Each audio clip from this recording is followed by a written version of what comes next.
Hi guys, എല്ലാവർക്കും ടെക്നീഷ്യൻ്റെ പുതിയ വീഡിയോയിലേക്ക് സ്വാഗതം. ഞാൻ നൗഷാദ്. ഇന്നത്തെ വീഡിയോയിലൂടെ നമ്മൾ ഇലക്ട്രിക്കൽ വർക്ക് ഒന്നും അറിയാത്ത ഒരാൾക്ക് എങ്ങനെ ഒരു സീലിംഗ് ഫാൻ ഫിറ്റ് ചെയ്യാം എന്നാണ്. ഈ സീലിംഗ് ഫാനിൻ്റെ ബോക്സിനകത്ത് വരുന്നത് സീലിംഗ് ഫാനിൻ്റെ ഒരു മോട്ടർ, അതിൻ്റെ 2 കപ്പുകൾ, ബോൾട്ടുകൾ, അതുപോലെ 3 ലീഫ്, അതിൻ്റെ ഒരു റാഡ്, അതേപോലെ തന്നെ ഇതിലുണ്ടാകുന്നതാണ് ഒരു സിലിക്ക ജെല്ല്. ഈ സിലിക്ക ജെല്ല് ഇതിനകത്ത് കൊടുത്തിട്ടുള്ളത് എന്തിനാണെന്ന് വെച്ചിട്ടുണ്ടെങ്കിൽ ഇതിനകത്ത് ഈർപ്പം തട്ടാതിരിക്കാനാണ്. ഈർപ്പം ഇതിനകത്ത് കടന്നാൽ വളരെ പെട്ടെന്ന് തന്നെ ഈ സിലിക്ക ജെല്ല് വലിച്ചെടുക്കും. അതുപോലെ ഇത് കുട്ടികൾക്കൊന്നും കിട്ടാത്ത ഏരിയയിൽ സൂക്ഷിക്കുക. ഇതിൽ തന്നെ എഴുതിയിട്ടുണ്ടാവും ഡോണ്ട് ഈറ്റ് ത്രൂ എവേ എന്ന്. ആദ്യം നമുക്ക് ഇതിൻ്റെ ലീഫുകൾ ഈ മോട്ടോറിലായിട്ട് സെറ്റ് ചെയ്ത് വെക്കാം. ലീഫുകൾ സെറ്റ് ചെയ്യുമ്പോൾ പ്രത്യേകം ശ്രദ്ധിക്കുക, ഈ മോട്ടോറിലുള്ള പേപ്പർ കൊണ്ടുണ്ടാക്കിയിട്ടുള്ള ആ വാഷർ അതിൽ നിന്നും ഒഴിവാക്കാതെ അവിടെ തന്നെ നിർത്തിക്കൊണ്ട് സ്ക്രൂ ഇട്ട് ടൈറ്റ് ചെയ്ത് കൊടുക്കുക. ഇത് നന്നായിട്ട് ടൈറ്റായിട്ട് ഫിക്സ് ആയിട്ട് ഇരിക്കുന്നതിന് വേണ്ടിയിട്ടാണ് ഇങ്ങനൊരു വാഷർ ഇതിൽ കൊടുത്തിട്ടുള്ളത്. ഇപ്പോൾ സെറ്റ് ചെയ്ത് അതേപോലെ തന്നെ മറ്റ് 2 ലീഫുകൾ കൂടി നന്നായിട്ട് ടൈറ്റ് ചെയ്ത് നിർത്താം. അതിനുശേഷം ഇതിൽ റാഡ് കണക്ട് ചെയ്യാം. ഈ റാഡിൻ്റെ മുകളിലും താഴെയും ചെറിയ വ്യത്യാസമുണ്ട്. അടിയിലായിട്ട് വരുന്ന ഭാഗത്ത് ചെറുതായിട്ടൊരു കട്ടിങ് ഉണ്ടാകും. ആ കട്ടിങ് ഉള്ള ഭാഗം നമ്മൾ താഴേക്ക് എന്ന രീതിയിൽ നിർത്തുക. അതിനുശേഷം ഈ കപ്പുകൾ 2ഉം ഇട്ട് വെക്കുക. അതിനുശേഷം 1.5 അടി നീളത്തിലുള്ള 2 കഷ്ണം വയറുകൾ എടുക്കുക. ഈ വയറിൻ്റെ 2 അറ്റവും സ്ലീവ് കളഞ്ഞതിന് ശേഷം നമ്മൾ കൂട്ടി പിരിച്ചു വെക്കുക. ശേഷം ഏറ്റവും മുകളിലുള്ള ബോൾട്ട് ഇടാനുള്ള ഹോളിൻ്റെ തൊട്ട് താഴെയുള്ള ഹോളിലൂടെ താഴേക്ക് തള്ളി കൊടുക്കുക. പലരും ചെയ്യാറുള്ളത് മുകളിലുള്ള ഹോളിലൂടെയാണ്. അങ്ങനെ ചെയ്ത് കഴിഞ്ഞാൽ ഈ ബോൾട്ടിൽ ഈ വയറ് ഉരസി സാവധാനം ബോഡിയിലേക്ക് ഷോർട്ടാവുന്നതാണ്. ഇങ്ങനെ വയറ് ഏറ്റവും അടിയിലായിട്ട് എത്തിയതിന് ശേഷം അവിടെയുള്ള ആ കട്ടിങ്ങിലൂടെ നമ്മൾ വയറ് ഏറ്റവും ടോപ്പിലുള്ള ഹോളിലേക്ക് കയറ്റി വെക്കുക. ഇപ്പോൾ ചെയ്യുന്നത് പോലെ മുകളിൽ ചെയ്ത അതേപോലെ തന്നെ താഴെ നമ്മൾ ബോൾട്ടിട്ട് ടൈറ്റ് ചെയ്യുന്ന ആ ഹോളിൻ്റെ തൊട്ട് മുകളിലായിട്ടുള്ള ഹോളിലൂടെ ഈ വയറുകൾ 2ഉം പുറത്തേക്ക് എടുക്കുക. അതിനുശേഷം ഇതിൽ നിന്നും ഒരു ബോൾട്ട് എടുക്കുക. ഈ ബോൾട്ടിൻ്റെ പിന്ന് ഊരി വെച്ചതിന് ശേഷം ബോൾട്ടിനെ ലൂസ് ചെയ്ത് വെക്കുക. ശേഷം നമ്മൾ ഈ റാഡിനെ ഫാനിലേക്ക് ഇറക്കി വെക്കുക. അതിനുശേഷം ബോൾട്ട് ഒരു സൈഡിൽ നിന്നും മറ്റൊരു സൈഡിലേക്ക് ഇട്ട് കൊടുക്കുക. അതിനുശേഷം വാഷറിട്ട് 2 നെട്ടും ഇട്ട് ടൈറ്റ് ചെയ്ത് കൊടുക്കുക. നെട്ടുകൾ നല്ല സ്ട്രോങ് ആയിട്ട് ടൈറ്റ് ചെയ്ത് നിർത്തുക. ടൈറ്റ് ചെയ്തിട്ടില്ല എന്നുണ്ടെങ്കിൽ ഊരി ചാടാനുള്ള സാധ്യത ഉണ്ട്. അതുപോലെ ഇളക്കം കൊണ്ട് സൗണ്ടൊക്കെ ഉണ്ടാകാനുള്ള സാധ്യതയുണ്ട്. അതേപോലെ തന്നെ നെറ്റ് ഇട്ടതിന് ശേഷം അതിൻ്റെ ആ പിന്നും ഇട്ട് വെക്കാനായിട്ട് പ്രത്യേകം ശ്രദ്ധിക്കുക.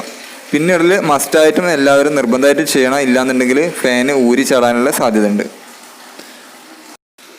അതിനുശേഷം നമുക്ക് വയറുകൾ കണക്ട് ചെയ്യാം. പല ആളുകൾക്കും സംശയം ഉണ്ടാകുന്നത് ഈ ഒരു ഭാഗത്തായിരിക്കും. ഇതിൽ ഫേസ് ഏതാണ്, ന്യൂട്രൽ ഏതാണ്, ഇത് ഭാഗത്താണ് കൊടുക്കേണ്ടത് എന്നായിരിക്കും പലർക്കും സംശയം. ഈ ഭാഗത്ത് ഒന്നും നോക്കാനില്ല, ഫേസും ന്യൂട്രൽ ഒന്നും നോക്കണ്ട. മൊത്തത്തിൽ നമുക്ക് കണക്ട് ചെയ്യാനുള്ളത് ഈ കണക്ടർ ബാറിൽ 2 ലെഗുകളെ ഉണ്ടാവുള്ളൂ. ആ ലെഗുകളിൽ താഴെയും മേലെയുമായിട്ട് ഓരോ വയറുകൾ ഇട്ടിട്ട് നന്നായിട്ട് ടൈറ്റ് ചെയ്ത് കൊടുക്കുക. അതിനുശേഷം ഈ ഫാനിനെ നമുക്ക് ഹുക്കിൽ പിടിപ്പിക്കാം. അതിനുള്ള ബോൾട്ടാണ് ഇപ്പോൾ നിങ്ങൾ കാണുന്നത്. ഇതിൻ്റെയും പിന്നെ ഊരി വെച്ചതിന് ശേഷം നമുക്ക് നെറ്റ് ലൂസ് ചെയ്യാം. അതിനുശേഷം ഹുക്കിൽ കൊളുത്തി വെക്കാം.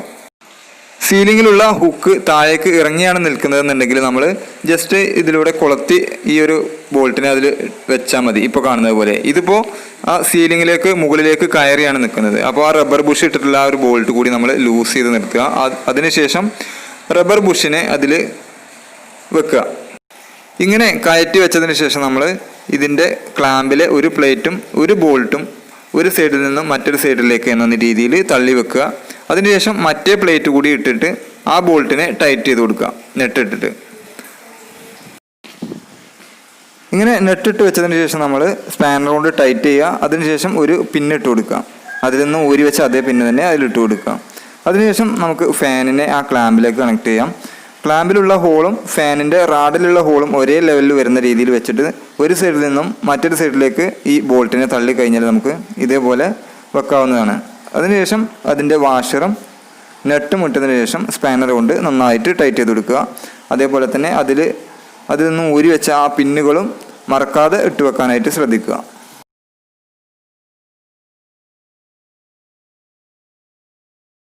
അതിനുശേഷം നമുക്ക് ഈ വയറുകൾ കണക്ട് ചെയ്യാം. അതിനായിട്ട് ഈ സീലിംഗ് റോസിൻ്റെ ക്യാപ്പിനെ നമ്മളൊന്ന് ഊരി വെക്കാം. അതിനുശേഷം വയറിൻ്റെ സ്ലീവ് കളഞ്ഞതിന് ശേഷം ഈ ക്യാപ്പിൻ്റെ പുറത്തു നിന്നും അകത്തേക്ക് എന്ന രീതിയിൽ വയറുകൾ തള്ളി വെക്കുക. ശേഷം ഈ സീലിംഗ് റോസിൻ്റെ ക്യാപ്പ് അടഞ്ഞു നിൽക്കുന്ന ഒരു ഹോൾ ഉണ്ടാകും സീലിംഗ് റോസിനകത്ത്. ആ ഹോളിലൂടെ അകത്തേക്ക് തള്ളിയതിന് ശേഷം അതിൻ്റെ തൊട്ടടുത്തുള്ള ഹോളിലൂടെ പുറത്തേക്ക് എടുക്കുക. ഈ ഒരു ഭാഗം പലർക്കും തെറ്റിപ്പോകാറുണ്ട്. ഇങ്ങനെ തെറ്റിക്കഴിഞ്ഞാൽ ഈ സീലിംഗ് റോസിൻ്റെ ക്യാപ്പ് നമുക്ക് അടച്ചു വെക്കാൻ കഴിയില്ല. അപ്പോൾ സീലിംഗ് റോസിൻ്റെ നടുവിലുള്ള ഹോളിലൂടെ അകത്തേക്ക് തള്ളിയതിനു ശേഷം സൈഡിലുള്ള ഹോളിലൂടെ പുറത്തേക്ക് എടുത്തതിന് ശേഷമാണ് നമ്മൾ വയറുകൾ കണക്ട് ചെയ്യേണ്ടത്. പലരും ചെയ്യാറുള്ളത് എന്താ വെച്ചിട്ടുണ്ടെങ്കിൽ സീലിംഗ് റോസിലേക്ക് നേരെ ആ വയർ അങ്ങോട്ട് കണക്ട് ചെയ്യുകയാണ് ചെയ്യാറുള്ളത്. അങ്ങനെ ആയിക്കഴിഞ്ഞാൽ നമുക്ക് ഈ അടപ്പ് ക്ലോസ് ചെയ്ത് വെക്കാനായിട്ട് കഴിയില്ല. അതിനുശേഷം നമുക്ക് ഒരു പണി കൂടി ബാക്കിയുണ്ട്. സീലിംഗ് റോസിൻ്റെ കപ്പ് അടച്ചു വെച്ചതിന് ശേഷം നമ്മൾ ഇതിൻ്റെ ഗ്യാരണ്ടി കടലാസ് ഉണ്ടല്ലോ, അതൊരു പ്ലാസ്റ്റിക്കിൻ്റെ കവറിലാക്കിയതിന് ശേഷം ഒരു റബ്ബർ ബാൻഡ് ഇട്ട് വെക്കുക.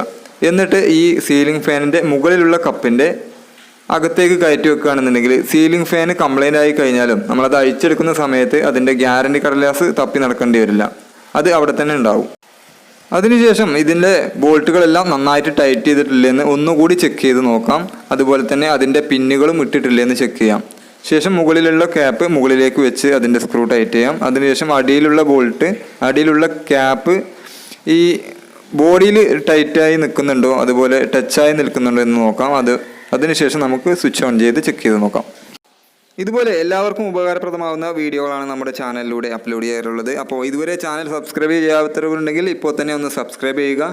തൊട്ടടുത്ത് കാണുന്ന ബെല്ലൈക്കൺ കൂടി ഓൺ ആക്കി വെച്ചാൽ ഞാൻ അപ്ലോഡ് ചെയ്യുന്ന വീഡിയോകൾ നിങ്ങൾക്ക് അപ്പോൾ തന്നെ നോട്ടിഫിക്കേഷനായിട്ട് ലഭിക്കുന്നതാണ്. അപ്പോൾ പുതിയൊരു നല്ല വീഡിയോ ആയിട്ട് അടുത്ത ശനിയാഴ്ച വീണ്ടും കാണാം. Good bye.